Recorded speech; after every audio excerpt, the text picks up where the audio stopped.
Welcome back, Brad here again.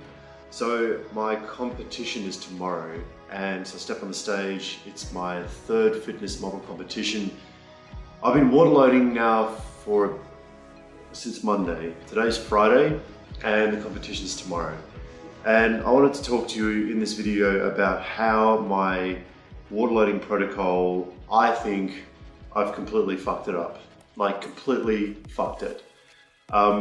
I'm actually really, fuck, without getting upset, I'm actually really, I'm not happy. I'll talk, I'm trying to get my words together. So, my competition coach has put me on a waterloading schedule. And I'm going to throw this up on your screen so you can see it. That's what I've written down, right, from her email. So you'll see it on your screen. I'll read through. So Monday was the beginning of the waterloading, right through to Friday. And then I stopped the water intake at 8 o'clock Friday night, tonight. So it starts off at 4 to 5 litres for Monday, then 6 litres, 7, 8, 9, and then cut. And then only sips of water thereafter. And on the day of the competition, it's sips of water, right?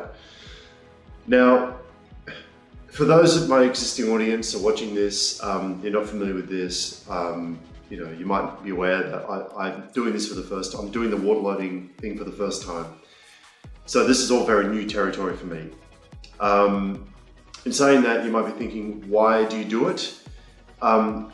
Firstly, where is it used? It's used, you might think that's a lot of water. Okay, first of all, you might think there's a lot of water. It is, but it isn't when you're, like a fighter, like you're an MMA fighter, or you're trying to make a weight class. This is a tactic that's commonly used in, by fighters and so forth, right? So the idea is to drink a bunch of water and then you cut it or you scale it back, and then by drinking a lot more water than what you usually do, that upregulates certain hormones in the body to continue weaning out the excess. And then when you cut the water supply, by doing that, your body, there's a delay period, and so your body continues to try and remove water. And so the net effect of that is that you could probably achieve 2 or 3 kilos of less water weight. So, if you're trying to make a weight class, by 2 or 3 kilos, you could probably do it if you waterload. That's the theory of it. And so, like for bodybuilding and that kind of thing, it's used to try and just get that little bit leaner looking. And it really only works if you're already quite lean, right? So that's my understanding of it. That's the theoretical understanding of waterloading. Now, in terms of the protocol, now I'm kind of going to speak to an audience that might be already in the bodybuilding industry or have had experience with this, and I really encourage you, if you're watching this and you have experience with waterloading, please leave your comments below. Give me some suggestions here, because my coach has got me on a waterload that starts off quite low, and then the day before it's 9 litres. Now, I'm not sure what that is in ounces, but if you're watching this in the US, but I'll quickly do it on my phone. So look, I'm really fearful because I had my tan yesterday, my first tan yesterday, and I saw the tanning lady, and I had my taper and everything else and whatever, and I was still a bit soft yesterday, right? My physique was still a bit soft looking. But then I went in today to have my second tan, as you can see, and she's like, you're back, like you're holding so much fluid, you've lost your taper. And so that's further instilled this fear in me that I'm just like, it's all fucking wrong, basically. I don't know. So 9 litres, 304 ounces. There you go. So you might be thinking, fuck, why don't you speak to your coach about this?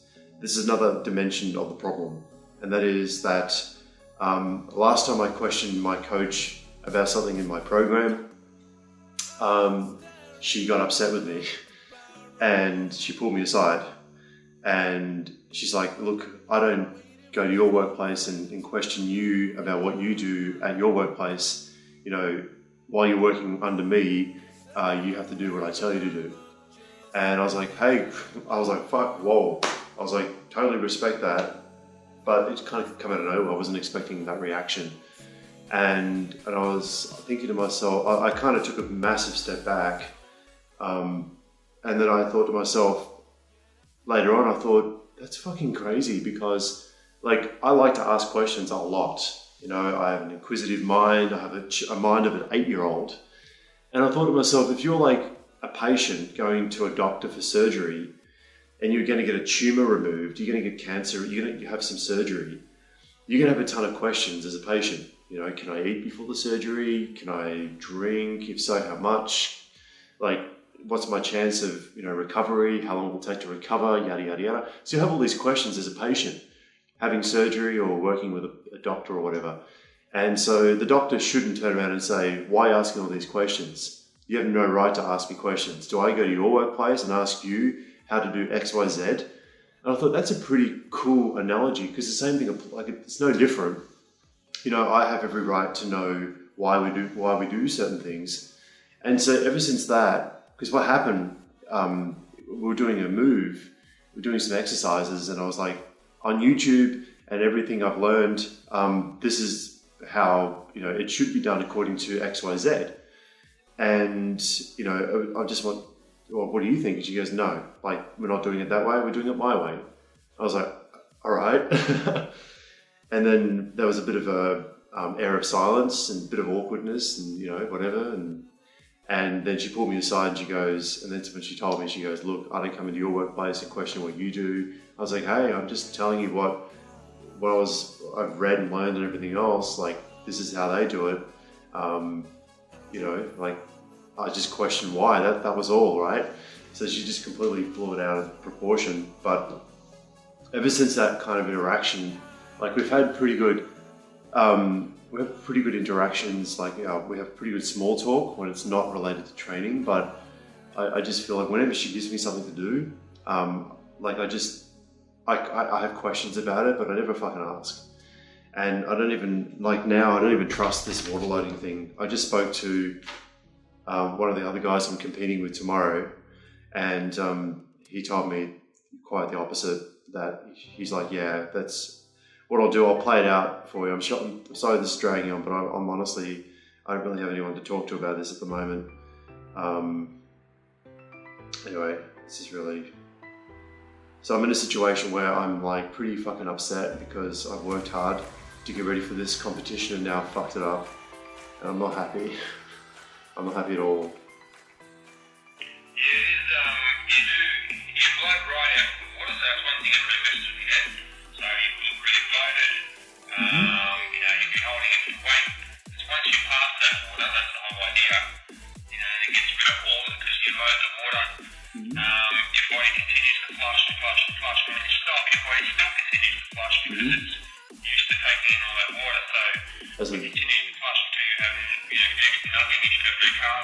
Yeah. And therefore, you know, once you continue to flush, you have no water in you whatsoever. So you will have that, you know, as you continue to progress towards stage time, you have pretty much nothing. You'd be very dehydrated, very, very dry. So, like I said, like I had a little bit of water this morning, but that was it. I had up to.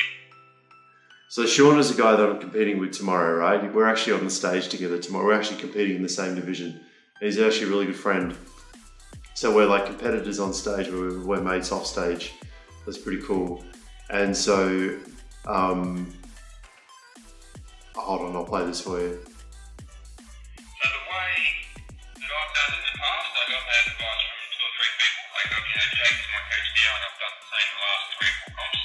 But and it's very similar as well for my last coach, and even then before that from the advice I got from someone else, which was, you know, say if you comps on a Sunday, you'll water load for about 4 days, or you'll increase your water intake. You might go from 5 to 6 to 7 litres, or you might just stay at a steady rate of 6 litres for 4 days, and then you'll drop maybe 3, then the 1, then to nothing.